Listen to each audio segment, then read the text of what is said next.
নমস্কাৰ। লোকসভাৰ উপদলপতি গৌৰৱ গগৈ ডাঙৰীয়াৰ পত্নীৰ নাগৰিকত্ব সন্দৰ্ভত যিটো বিষয় এটা বিতৰ্কৰ মাজলৈ আহিছে, সেই বিতৰ্কটোত ভাগ ল'বলৈ আচলতে আমি গৌৰৱ গগৈ ডাঙৰীয়াৰ দলৰ মানুহ নহয়, কিন্তু যিহেতু বিষয়টোত আমাৰ নিজৰে কিছু জাতীয় আৰু ছাত্ৰ সংগঠনৰ নেতা জপিয়াই পৰিছে, আচলতে তেওঁলোকক জপিয়াবলৈ দিয়া হৈছে, সেইহেতু কিছু কথা স্পষ্ট কৰিব লাগে বুলি আমি অনুভৱ কৰিলোঁ। প্ৰথম কথাটো হ'ল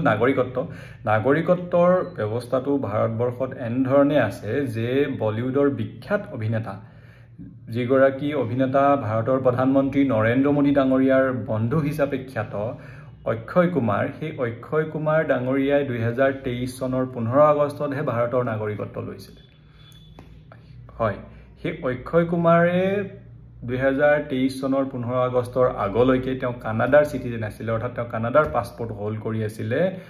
আৰু সেইগৰাকী অক্ষয় কুমাৰ যিগৰাকীয়ে ভাৰতবৰ্ষৰ প্ৰধানমন্ত্ৰী মোদী ডাঙৰীয়াৰ সেই বিখ্যাত আম খোৱা ইণ্টাৰভিউটো লৈছিলে, অৰ্থাৎ সেই আম খোৱা ইণ্টাৰভিউটো লোৱা সময়ত যিগৰাকী অভিনেতা, আমাৰ প্ৰিয় অভিনেতা, আমি যাক লৈ গৌৰৱ কৰোঁ, সেই অভিনেতাগৰাকী কানাডাৰ চিটিজেন আছিলে। আৰু কানাডাৰ চিটিজেন থকা সময়তে তেওঁ ভাৰতৰ বিভিন্ন প্ৰতিৰক্ষা, বিভিন্ন ডিফেন্সৰ চাউনি তেওঁ ভ্ৰমণ কৰিছিলে, বিভিন্ন আৰ্মি কেম্প তেওঁ ভ্ৰমণ কৰি তেওঁ বিভিন্ন উৎসৱ পাৰ্বণত ভাগ লৈছিলে। সেই সময়ত তেওঁ কানাডাৰ পাছপোৰ্ট হোল্ড কৰি আছিলে। তাৰ মানে কি তেওঁ ভাৰতৰ ইনফৰমেশ্যনবিলাক কানাডা নাইবা অন্য দেশক যোগান ধৰি আছিলে নেকি? নিশ্চয় নহয়। অক্ষয় কুমাৰৰ নিচিনা অভিনেতাক লৈ আমি গৌৰৱ কৰোঁ। অকল অক্ষয় কুমাৰেই নহয়, আলিয়া ভাট, দীপিকা পাডুকন আৰু বলিউডৰ এনেকুৱা বহু অভিনেতা অভিনেত্ৰী আমাৰ প্ৰিয় মানুহবোৰ আছে যিবোৰে ফৰেইন কাণ্ট্ৰিৰ পাছপোৰ্ট তেওঁলোকে পজেছ কৰি আছে, হোল্ড কৰি আছে, বিদেশৰ নাগৰিক হৈ আছে। এনেধৰণৰ বহুত বিখ্যাত ব্যক্তি আছে যিবোৰে ৰাজহুৱা জীৱনত থাকিও তেওঁলোকে ফৰেইন পাছপোৰ্ট হোল্ড কৰি আছে, বিদেশৰ তেওঁলোক নাগৰিক হৈ আছে। আৰু ভাৰতবৰ্ষৰ নাগৰিকত্বৰ আইনে সেইবোৰ এলাও কৰিছে। ভিজা ছিষ্টেম আছে আৰু এনেকুৱা বহুত ছিষ্টেম আছে যিবোৰ ৰিনিউ কৰাই এগৰাকী ব্যক্তিয়ে ভাৰতৰ নাগৰিকত্ব নোলোৱাকৈও তেওঁ জীৱনভৰ ভাৰতত থাকিব পাৰে, আমাৰ ভাৰতৰ আইনে কয়। ঠিক একেধৰণে গৌৰৱ গগৈ ডাঙৰীয়াৰ অক্ষয় কুমাৰটো আমাৰ নিজৰ দেশৰ মানুহ। তেওঁ যোৱা বছৰ 1.5 বছৰ আগলৈকে কানাডাৰ নাগৰিক হৈ আছিলে, কিন্তু গৌৰৱ গগৈ ডাঙৰীয়াৰ পত্নীটো বিদেশৰ মানুহ। তেওঁ যোৱা 10-12 বছৰ যদি লোৱাও নাই, আমি নাজানো গৌৰৱ গগৈ ডাঙৰীয়াৰ পত্নীয়ে এতিয়ালৈকে ভাৰতবৰ্ষৰ নাগৰিকত্ব এপ্লাই কৰিছে নে আমি নাজানো। যদি লোৱাও নাই, সেইটো আমাৰ দেশে অনুমতি দিছে, সেইটো আমাৰ দেশত ইলিগেল নহয়। যেনেধৰণে এই আলিয়া ভাট বা অক্ষয় কুমাৰ বা বিভিন্ন চেলিব্ৰিটিয়ে তেওঁলোকে যে বিদেশৰ নাগৰিকত্ব বা পাছপোৰ্ট হোল্ড কৰি আছে, তেনেধৰণে গৌৰৱ গগৈ ডাঙৰীয়াৰ পত্নীৰ কাৰণেও সেইটো অবৈধ বা ইলিগেল নহয়। ভাৰতত সেইটো এলাও আছে, ভাৰতীয় নাগৰিকত্বৰ প্ৰভিজনসমূহে এইটো এলাও কৰিছে। আৰু তেওঁ অলৰেডি বিদেশৰে ছোৱালী আছিল। কিন্তু ইয়াত আমি এটা কথা ক'বই লাগিব যে যদি এতিয়ালৈকে তেওঁ এপ্লাই কৰা নাই, অক্ষয় কুমাৰহঁতৰ নিচিনা বা অইন মানুহৰ নিচিনা তেওঁ সোনকালে ভাৰতৰ নাগৰিকত্বটো এপ্লাই কৰি ভাৰতৰ নাগৰিকত্ব ল'ব লাগে, যিহেতু ইয়ালৈ তেওঁ ভাৰতবৰ্ষলৈ বিয়া হৈ আহিছে। 2 নম্বৰ কথাটো হ'ল মুখ্যমন্ত্ৰী হিমন্ত বিশ্ব শৰ্মা ডাঙৰীয়া আৰু তেওঁৰ সংগীসমূহে যিটো অপপ্ৰচাৰ চলাইছে যে গৌৰৱ গগৈৰ পত্নীয়ে আগতে কিবা এটা NGOত কাম কৰিছিলে, সেই NGOৰ কোনোবা মানুহ পাকিস্তানৰ লগত আছে, আমাৰ শত্ৰু ৰাষ্ট্ৰৰ কিবা এনেকুৱা লিংক বিচাৰি পায় নেকি, সেইটো দেশৰ প্ৰতিৰক্ষাৰ প্ৰতি কিবা ভাবুকি নেকি, এনেধৰণৰ যিবোৰ একদম স্পষ্ট হৈ থকা কথাবোৰ এটা অস্পষ্ট এটা দিশলৈ, এটা সন্দেহৰ আৱৰ্তলৈ ঠেলি দিব খোজা হৈছে। এটা কথা ইয়াতে ক'ব লাগিব যে যিখন চৰকাৰে গৌৰৱ গগৈ ডাঙৰীয়াৰ লিডাৰ নেতা ৰাহুল গান্ধী আৰু গান্ধী পৰিয়ালৰ মানুহবোৰক আদালতৰ মজিয়ালৈ লৈ গৈছিলে,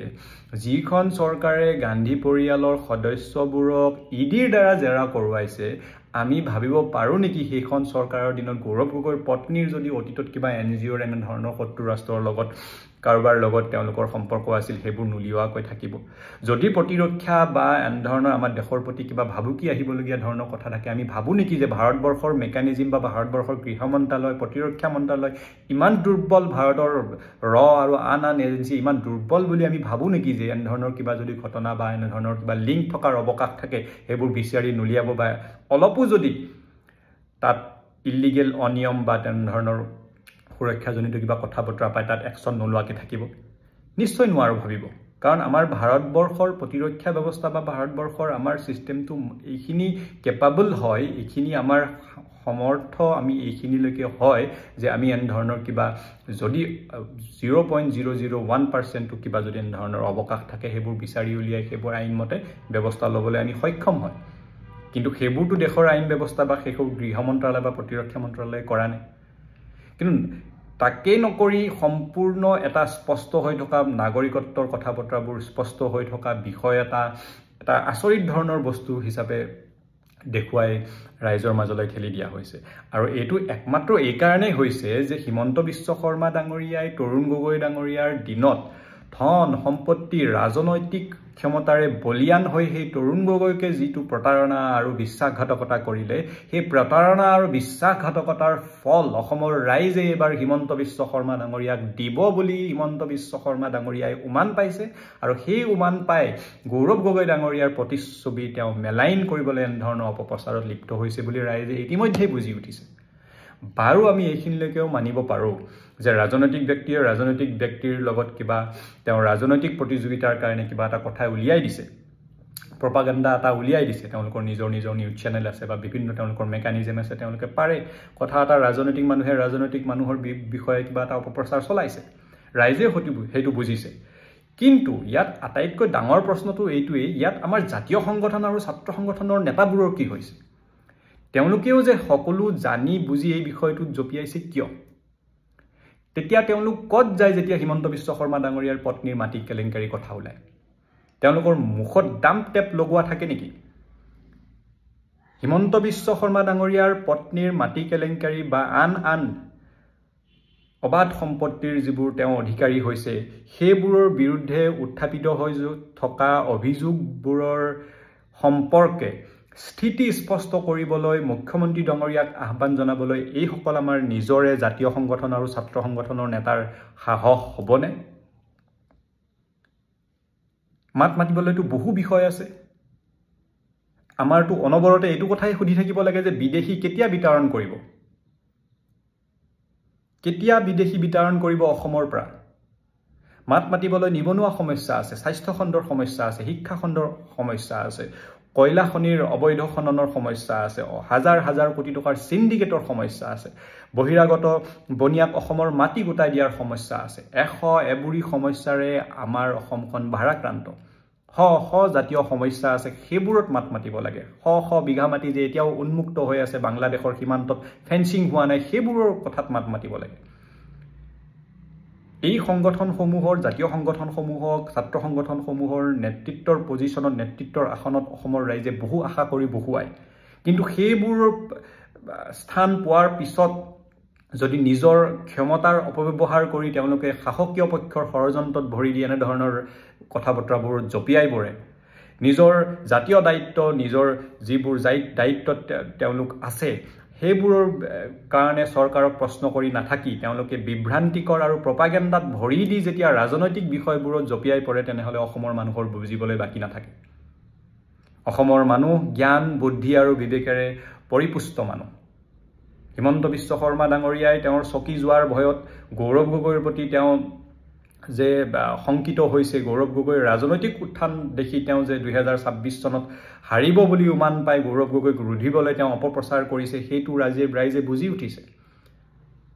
আৰু ৰাইজে এইটোও বুজি উঠিছে লাহে লাহে তাত আমাৰ জাতীয় সংগঠন আৰু ছাত্ৰ সংগঠনৰ নেতাত কিহে পালে তেওঁলোকে জাতীয় সমস্যাবোৰৰ বিৰুদ্ধে মাত মাতিব লাগে অসমৰ ছাত্ৰ ছাত্ৰী সুৰক্ষিত ভৱিষ্যতৰ কাৰণে মাত মাতি যাব লাগে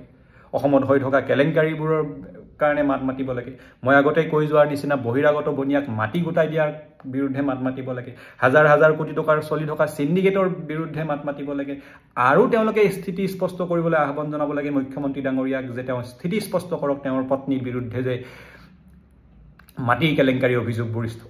উত্থাপিত হৈ আছে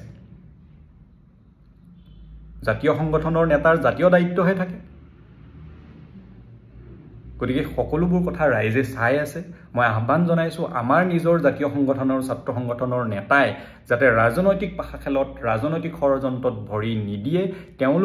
তেওঁলোকক যিবোৰ দায়িত্ব দি অসমৰ ৰাইজে তেওঁলোকক সেই স্থানবোৰ পোৱাইছে সেই স্থানত তেওঁলোক তেওঁলোকক বহুৱাইছে, অধিষ্ঠিত কৰিছে, সেইবোৰ তেওঁলোকে অনুধাৱন কৰি তেওঁলোকৰ জাতীয় দায়িত্ববোৰ শিৰত লৈ জাতীয় সমস্যাবোৰ সমাধানৰ কাৰণে মাতক তেওঁলোকে দুদিনীয়া আড়ম্বৰপূৰ্ণ জীৱন, দুখন গাড়ী আৰু অলপ টকা পইচাৰ কাৰণে ৰাজনৈতিক ষড়যন্ত্ৰত ভুল নাযাবলৈ মই তেওঁলোকক আহ্বান জনাইছোঁ। এইখিনিয়ে ক'বলগীয়া আছিলে। ধন্যবাদ। জয় আই অসম।